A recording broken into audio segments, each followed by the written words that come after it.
لیکن حکم آیا کہ اس کا تصور بھی نہ آئے. ان کے دلوں میں وہ رچ بس گیا تھا بچڑا، جب دیکھو وہ بچڑے کا ہی تذکرہ کرتے تھے. اب اس طرح کے جو گمراہیاں آج تک لوگوں کے دلوں میں ہیں انہیں ختم کریں. پہلے کچھ لوگ کچھ عمل کرتے تھے جو ناجائز و حرام تھا گھروں میں، ہم نے تنبیہ کی، تلقین کی کہ یہ ناجائز ہے، حرام ہے، نہ کریں. چھوڑ تو دیا انہوں نے، لیکن جب جب وہ اوکیشن آتے ہیں تب پھر سے ان کی یاد آتی ہے. اب اس کی مثال آپ کو میں بتاؤں. شروع کی بات ہے کہ محرم کے زمانے میں پنجے اٹھا کر کے ناچنے کی عادت اکثر لوگوں کو تھی، بہت سارے لوگ.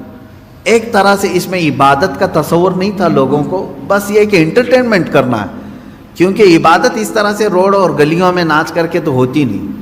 نہ وہ امام حسین کو راضی کرنے کا مسئلہ ہے، نہ رب تبارک و تعالیٰ کی بارگاہ میں کچھ پیش کرنے کا مسئلہ ہے.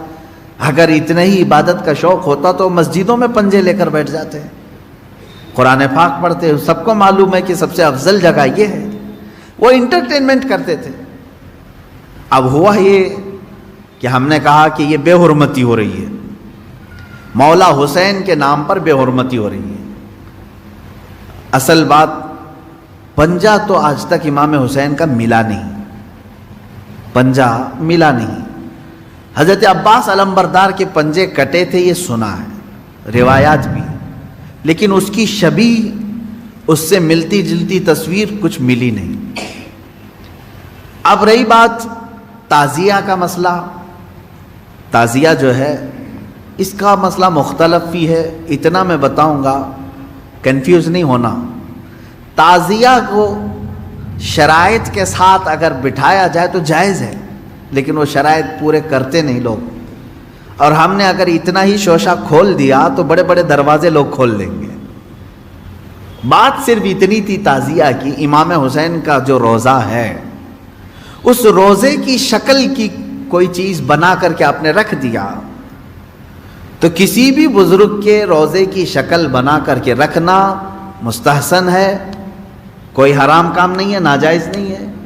جیسے ہم گنبد خضرا بناتے ہیں، خانہ کعبہ بناتے ہیں، ہوتا ہے گنبد خضرا جہاں ہوگا ہم تعظیم کے ساتھ دیکھتے ہیں. لیکن اس کے ساتھ اگر ایسے معاملات ہوں کہ اس کو لے کر کے سڑکوں پہ ہم گھومیں گے، ناچیں گے، اور پھر اس پر چڑھاوے کریں گے، پھر اس کے ساتھ اپنے عقیدے جوڑ لیں گے، تو یہاں سے شیطان پھر گمراہ کرنا شروع کرتا ہے. خیر یہ بات الگ ہے تعزیہ کا. رہی بات پنجے کا، پنجے کی جو لاجک ہے وہ نہیں سمجھ میں آئی. مجھے کوئی سمجھا دے. میں نے اس سے قبل بھی بہت پہلے ہی کہا تھا، میں خود اٹھاؤں گا. پنجے کی کیا خصوصیت ہے؟ اگر امام حسین شہید کربلا رضی اللہ تعالیٰ عنہ کے ہاتھ کا نشان لے کر کے کوئی اٹھا کر گھومتا ہے، میں تو کہوں گا ہاتھ کیوں اٹھاتے ہو؟ اس سے بہتر ہے کہ مولا حسین کا قدم اٹھا کر کے گھومیں، کیونکہ ہمارے لیے ان کے قدم تک پہنچنا بھی بہت دور کی بات ہے. قدم اٹھا کر کے کوئی گھومتا ہوا نہیں دکھا مجھے، کوئی تلوار اٹھا کر کے دکھا. تو اس میں ہاتھ کی کیا خصوصیت ہے یہ تو مجھے لاجک اب تک نہیں معلوم. بہرحال ایک ٹاپک الگ ہے. اس کے اندر جو خرافات آ رہی تھیں، اس کے ساتھ عورتوں مردوں کا ساتھ ملنا، گانے باجے ڈھول تاشے اور طرح طرح کے اس میں خرافات لے کر کے اس کو کہاں سے کہاں تک پہنچایا تھا. شروع کس لیے ہوا ہوگا معلوم نہیں، پہنچا کس کام کے لیے بہت دور چلا گیا. اب میں جو بات کہنے جا رہا تھا وہ یہ تھی کہ چند سالوں پہلے ہم نے دیکھا بہت خرافات ہو رہی ہے. ایک جگہ ہم نے کہا منع ہے، انہوں نے فوراً اس کو ختم کر دیا، نہیں کریں گے. ہاں میں نے کہا کہ ٹھیک ہے مولا حسین کے روضے کی شکل بناؤ، ہر گھر میں بنا کر کے رکھو، یاد کے لیے اچھا، اپنے بچوں کو دکھاؤ کہ یہ مولا حسین کا روضہ ہے.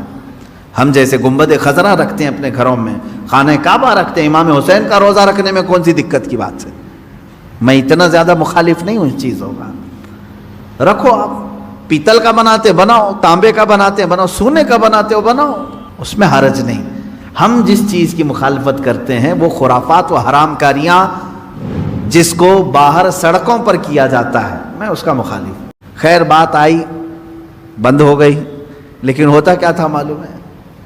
چند دنوں کے بعد دوسرا محرم آیا تو گھر والے کہتے ہیں کہ حضرت وہ تو بند ہیں لیکن بچے ویسے ہی ناچ رہے ہیں، ہاتھ ایسے لمبے کر کے خود پنجہ بن گئے اور ناچ رہے ہیں۔ تو میں اس چیز کو مثال میں اس لیے بتا رہا ہوں کہ بنی اسرائیل بچھڑے کی پوجا کرتے تھے، حکم آیا ان کے قتل کا، قتل بھی ہوئے، بچھڑا بھی مار دیا گیا، لیکن زمانے تک ان کے دلوں سے بچھڑے کی محبت گئی نہیں تھی۔ وہی ذکر آج کی آیت میں نے پڑھا ہے۔ اللہ فرماتا ہے ثم اتخذوا العجل من بعد ما جاءتهم البینات، پھر یہ بچڑے کو ایسا لے کر کے بیٹھے رہے جبکہ ان کے سامنے کھلی ہوئی نشانیاں تھیں۔ وَأُشْرِبُوا فِي قُلُوبِهِمُ الْعِجْلَ، اللہ فرماتا ہے ان کے دلوں میں ایسا لگتا ہے بچڑا پلا دیا گیا ہے، پی گئے ہیں بچڑے کو، اتنی محبت تھی، جبکہ روشن آیتیں اور دلیلیں دیکھی۔ تو خلاصہ یہ ہے میرے عزیزو، کہنے کا مطلب کہ بعض چیزیں گمراہیاں ایسی ہیں جن کو چھوڑنے کے بعد بھی وہ کچوکے لگاتی رہتی ہیں، برے گناہ بھی ایسے ہیں جن کو چھوڑنے کے بعد وہ دوبارہ دماغ میں وسوسے ڈالتے رہتے ہیں۔ ان کاموں کو حتمی طور پر اپنے تصور میں بھی نہ آئے۔ اعوذ باللہ من شر الشیطان الرجیم کثرت سے پڑھیں، اعوذ باللہ من شر الشیطان الرجیم، من شر الشیطان الرجیم۔ اے اللہ میں پناہ مانگتا ہوں تیری مردود شیطان کی ان شرارتوں سے جو میرے دماغ میں ڈال رہا ہے۔ تو یہ اسی کی طرف سے ہوتی ہیں، وہ پرانے راستے پر لے جانا چاہتا ہے، گمراہی کی طرف لانا چاہتا ہے، وہ خرابیاں جن کو تم چھوڑ کر کے آئے ہو یاد دلاتا ہے ایک بار اور چلا جاؤ۔ اس کے لیے کثرت سے یہ پڑھا کریں، جب جب ایسا وسوسہ آئے کہیں اعوذ باللہ من شر الشیطان الرجیم۔ آج ہی صبح گناہ سے توبہ کیا، سوچا کہ نہیں کروں گا یہ گناہ، لیکن رات ہوتے ہی پھر خیال آیا ایک بار اور کر لوں، میں بتا رہا ہوں فوراً اس وقت یہ پڑھو اعوذ باللہ من شر الشیطان الرجیم۔ اے اللہ میں تو چھوڑ چکا تھا شیطان مردود، پھر مجھے لا رہا ہے وسوسے، میں تیری پناہ مانگتا ہوں مردود شیطان کی شرارتوں سے۔ یہ باتیں یہاں تک ختم ہو گئیں، اور آگے کی جو آیت میں نے تلاوت کی تھی آج کی، اس میں اللہ تعالیٰ نے یہ فرمایا ہے کہ بنی اسرائیل کو ایک حکم یہ بھی تھا کہ یہ جب بیت المقدس میں جائیں تو سجدے کی حالت میں جائیں، لیکن ان میں سے بہت سارے نافرمان ایسے تھے کہ وہ اپنی سرین کو گھسیٹتے ہوئے ایسے جا رہے تھے۔ حکم ہوا تو سجدہ کر کے جائیں، لیکن وہ مذاق کے طور پر سرین اپنے گھسیٹتے ہوئے اس طرح سے بیت المقدس میں جانے لگے۔ ایک نافرمان یہ کیا انہوں نے، اور پھر اللہ نے فرمایا تھا ہفتے کے دن شکار نہ کرنا، سنیچر کے دن شکار کرنا ان کے لیے حرام تھا۔ تو یہ بنی اسرائیل کیا کرتے تھے، جمعہ کے دن جال لگا کے آتے تھے مچھلیوں کا، اور اتوار کو جا کر کے لے کے آتے تھے۔ کہتے ہم سنیچر کو شکار نہیں کیے، جمعہ کو جال لگائے تھے، اتوار کو لے کے آئے، پھر مچھلیاں کون سے دن پھنسی تھی ہیں۔ تو اس طرح ہیلے بہانے کس کے لیے کرتے ہیں؟ اللہ کے لیے۔ وہ اللہ کو دھوکہ دینے کی سوچتے ہیں، جیسے کچھ لوگ زکوٰۃ چھپانے کے لیے کرتے ہیں، سال ہونے سے پہلے کسی کو مالک بنا دیا، بھائی سال نہیں ہوا میرے پاس، وہ 6 مہینے رکھا اس نے واپس لوٹا دیا۔ تو یہ بنی اسرائیل کی وہی حرکتیں ہیں میرے عزیزو، اللہ کا عذاب آئے گا ان چیزوں پر۔ تم ایک دوسرے کو چھپا سکتے ہو بہت ساری باتیں، لیکن اللہ رب العزت سے کوئی چیز نہیں چھپے گی، تمہارے دلوں کے حالات سے وہ باخبر ہے۔ اور اللہ نے فرمایا ہم نے ان سے گاڑا عہد لیا تھا کہ یہ چیزیں نہیں کرو گے، پھر بھی انہوں نے کیا۔ فَبِمَا نَقْضِهِمْ مِيثَاقَهُمْ، اللہ فرماتا ہے تو ان کی کیسی بدعہدیوں کے سبب ہم نے ان پر لعنت کی ہے۔ یعنی وعدہ خلافی کرتے تھے یہ بنی اسرائیل یہودی، توبہ کرتے تھے اللہ آئندہ سے ایسا کبھی نہیں کریں گے، بچڑے کی پوجا میں لگ گئے، کر رہا ہو امام ہو۔ من شذ شذ فی النار، حضور فرماتے ہیں جو جماعت سے ہٹا اسے تنہا جہنم میں ڈالا جائے گا۔ جماعت کا مطلب کیا ہے؟ یہی تمام یونٹی اسلام اور مسلمانوں کی۔ عزیزان گرامی، 40 دن موسیٰ علیہ السلام نہیں تھے اپنی قوم کے ساتھ، تو کیا ہوا؟ سب بچڑے کی پوجا میں لگ گئے۔ اب یہاں اندازہ کریں آپ، برسوں برس جن کے درمیان کوئی شیخ نہ ہو، کوئی عالم بعمل نہ ہو، کوئی ان کی صحیح تربیت کرنے والا نہ ہو، تو پھر کیا ہوگا؟ سب ہوس کے پجاری ہو جائیں گے۔ یہ اور بات ہے کہ اللہ نے بچا رکھا ہے، آج بچھڑے کی پوجا تو نہیں کر رہے لیکن اپنی خواہشات کی پوجا تو کر رہے ہیں آج تقریباً. جو مرضی میں آئی اس چیز کو عمل کر لے جانا یہ پوجا ہی تو ہے. ہر خواہش کو پوری کر لینا کہ ابھی ابھی ہم نے سوچا اور یہ ہونا ہی ہے. اسی لیے قرآن کہتا ہے ارأیت من اتخذ الہہ ہوا، اے رسول کیا آپ نے دیکھا کچھ وہ لوگ ہیں جو اپنے خواہشوں کو معبود بنائے ہوئے ہیں، اپنے خواہشوں کو خدا بنائے، اپنے خواہشوں کو معبود بنائے ہوئے ہیں، اپنے خواہشوں کو خدا بنائے ہوئے ہیں. کیسے؟ دیکھیں خدا وہ ہے جس کی ہر بات مانی جائے گی، ہے نا؟ خدا کی ہر بات ماننا ضروری ہے. اگر ایک بھی بات کا انکار کیا خدا کی تو تم بندے نہیں ہو. خدا کی ہر بات مانی جاتی ہے جس طرح سے، اس طرح بعض بندے ایسے ہیں جو اپنی طبیعت کی ہر بات ماننے کو تیار ہیں. نہ مانو ہر بات اس کی، ہر بات اس کی نہ مانو، اور اس کو تم خدا کا درجہ دو گے تو ہوگا کیا؟ اللہ تبارک و تعالیٰ اپنے رسول سے فرماتا ہے کیا اے حبیب ایسے لوگوں کی آپ سفارش کریں گے جو صرف اپنی خواہشات کی پوجا کر رہے ہوں؟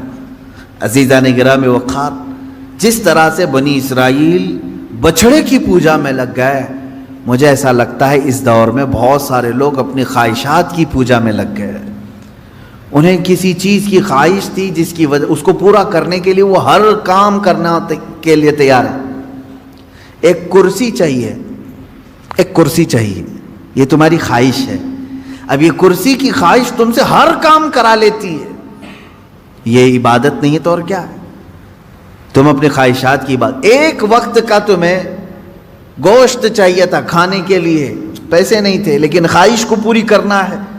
یہی خواہشات نے تمہیں چوری کرایا یا دھوکہ دلوایا، دھوکہ دینے پر آمادہ کیا. یہ تمام چیزیں کر کے تم اس برتن تک پہنچتے ہو جو تمہاری خواہش ہے. ہر خواہش کو پوری کرنا ضروری نہیں.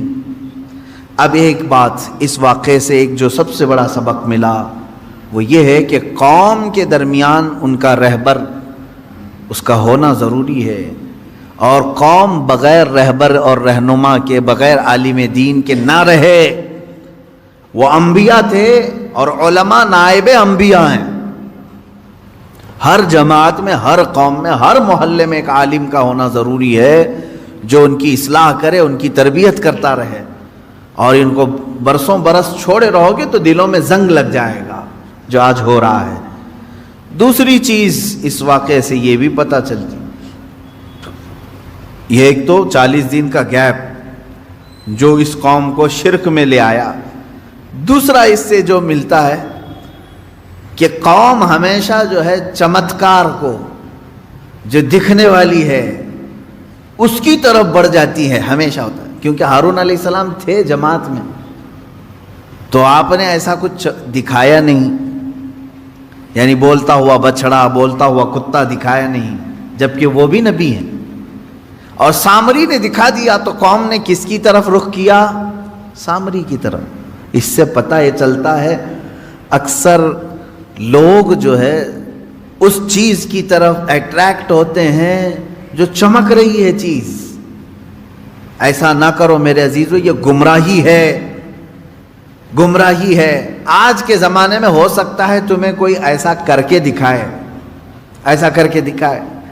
آؤ ہماری عبادت خانے میں ہم تم کو دکھاتے ہیں کہ کیسے ہمارا خدا بولتا ہے. تم نے وہاں دیکھ لیا، پھر یہاں میرے پاس آئے، کہا کہ حضرت وہاں تو خدا بول رہا ہے، مسجد میں تو کبھی آپ نے دکھایا نہیں خدا بول رہا ہے. یہ سیم وہی چیز ہے جو بنی اسرائیل کے ساتھ ہوئی. سامری بچڑے کو بلوا کر کے دکھایا تو سب شرک میں مبتلا ہو گئے. اور ہارون علیہ السلام نے کچھ نہیں دکھایا لیکن یہ کہا کہ اللہ ایک ہے، تو چند ایمان والے قائم رہے، باقی ادھر چلے گئے. اے میرے عزیزو، آج کے دور میں اگر کوئی اس طرح تمہارے عقیدے کو خریدے تو کس کی طرف جاؤ گے؟